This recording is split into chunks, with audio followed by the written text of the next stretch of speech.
Outstanding kredit perbankan di Indonesia tumbuh 10,30% secara tahunan di akhir Februari 2025 hingga mencapai 7.825 triliun rupiah. Realisasi ini menunjukkan momentum pertumbuhan positif yang berkelanjutan.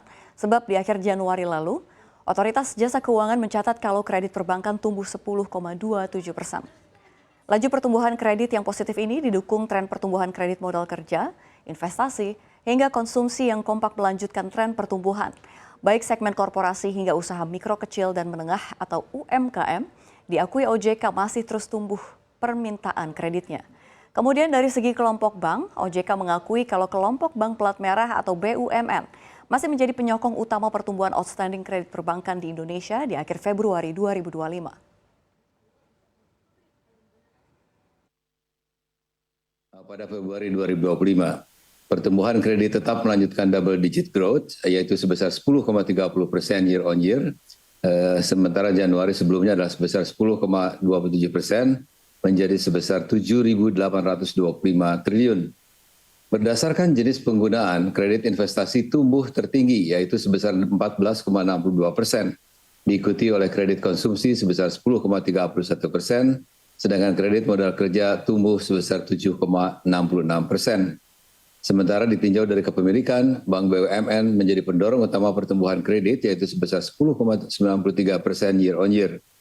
Berdasarkan kategori debitur, kredit korporasi tumbuh sebesar 15,95%, sementara kredit UMKM tumbuh sebesar 2,51%. Di tengah pertumbuhan aktivitas intermediasi yang positif, OJK juga menegaskan kalau kualitas kredit perbankan di akhir Februari 2025 masih dalam level yang aman. Meskipun diakui posisi rasio kredit bermasalah atau non-performing kredit perbankan Indonesia ada sedikit kenaikan jika dibandingkan realisasi pada Januari 2025.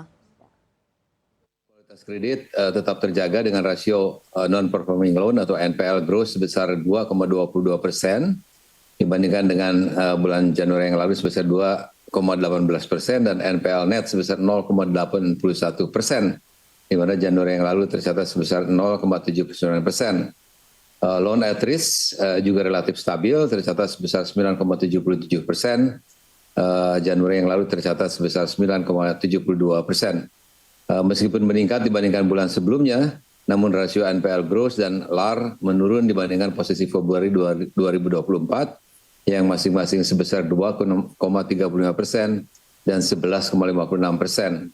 Rasio LAR tersebut juga sudah di bawah level sebelum pandemi yaitu sebesar 9,93% pada Desember 2019.